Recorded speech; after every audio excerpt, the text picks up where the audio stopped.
With today's video, I set out to give you some insights on skeletons. I'll come back to what initial question I was asking myself, but I was pretty surprised of what I found. Let's get into it.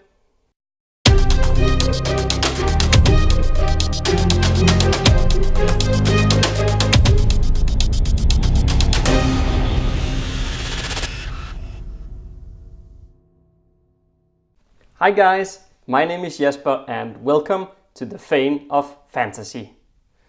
This channel is all about giving you inspiration to master your craft and create fantasy that will truly immerse your audience. With today's video, I really wanted to know the story behind the skeleton. You know, similar to what we covered with the zombie video a few weeks back.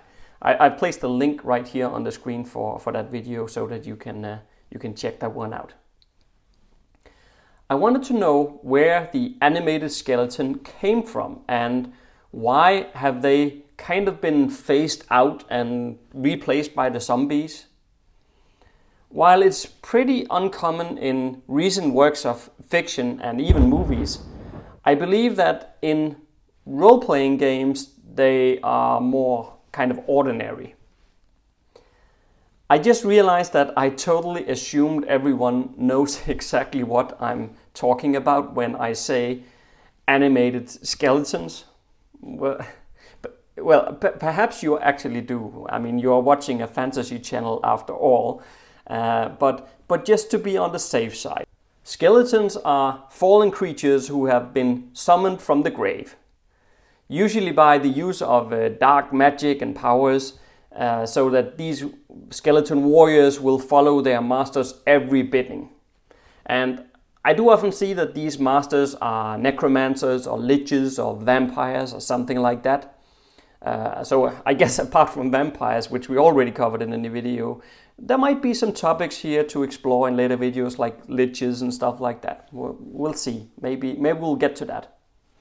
Oh, and also in the Greek legend, Jason and the Argonauts, they were raised from the teeth of a hydra. But no matter how they were raised, I now think we are all aligned what we mean when referring to skeletons in the context of this video. I've placed a picture here on the screen, and it shows what is called the Dance of Death. In 1526, Hans Holbein created a series of drawings depicting the Dance of Death, of which many was actually published. The Dance of Death wasn't his invention though, but more just something that increased in popularity in Europe during the 14th century. I expect the Black Death had something to do with this odd popularity. You know, reminding people that all men will eventually die or something like that. I'm not sure, but it somehow makes sense, doesn't it? Well, when Hans Holbein when his work was published, was what I was trying to say, it made the idea of the animated skeleton popular, and while stories of the undead dates back hundreds of years, any tale of reanimated corpses could be the source of the skeleton. After all, it only becomes a matter of the state of the corpse in the end.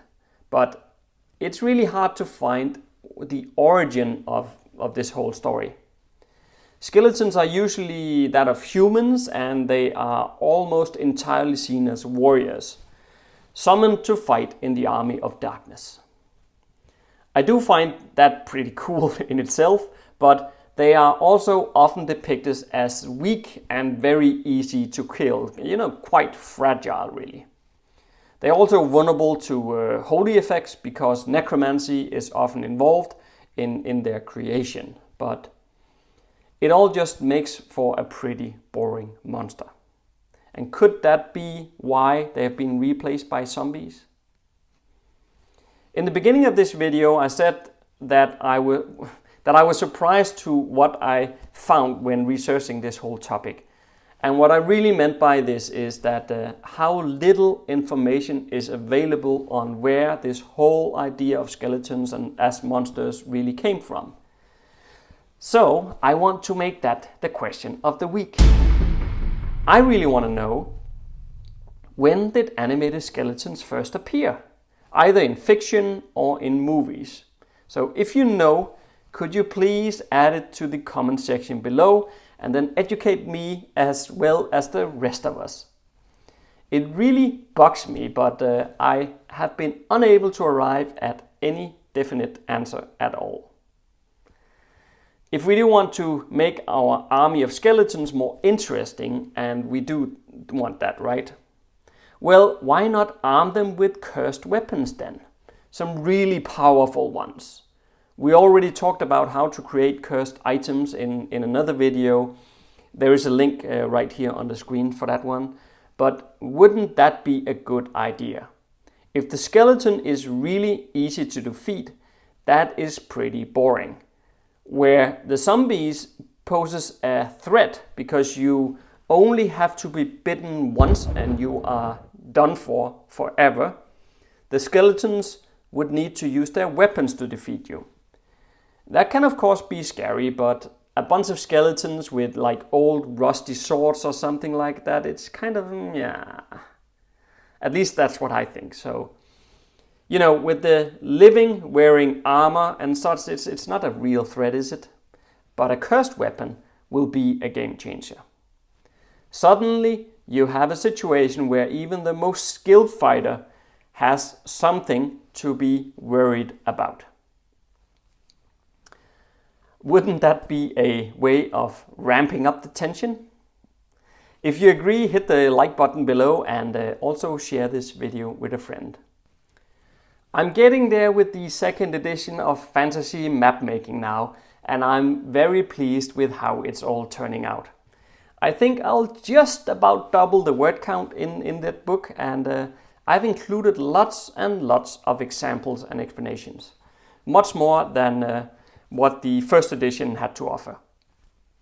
So, if mapmaking is something that interests you, keep an eye out for when the second edition releases. If you want me to keep you proactively informed, you can sign up for my email list by grabbing the free behind-the-scenes look at the KEYSTONE trilogy.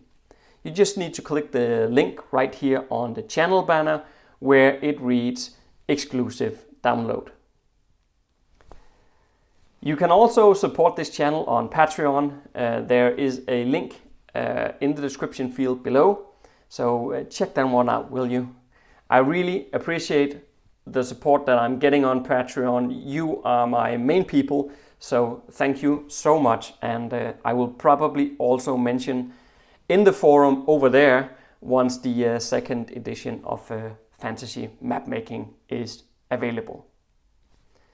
So that is another way to stay in touch with me, and I hope to see you there.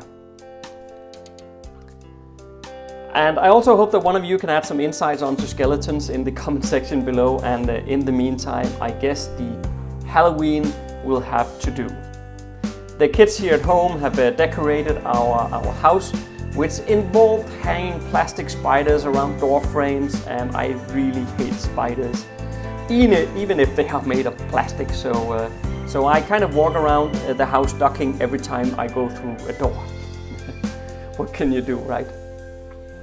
If this is your first time here, make sure to subscribe and learn to master the craft of creating immersing fantasy worlds, settings, and characters. Stay safe out there, and see you next Monday.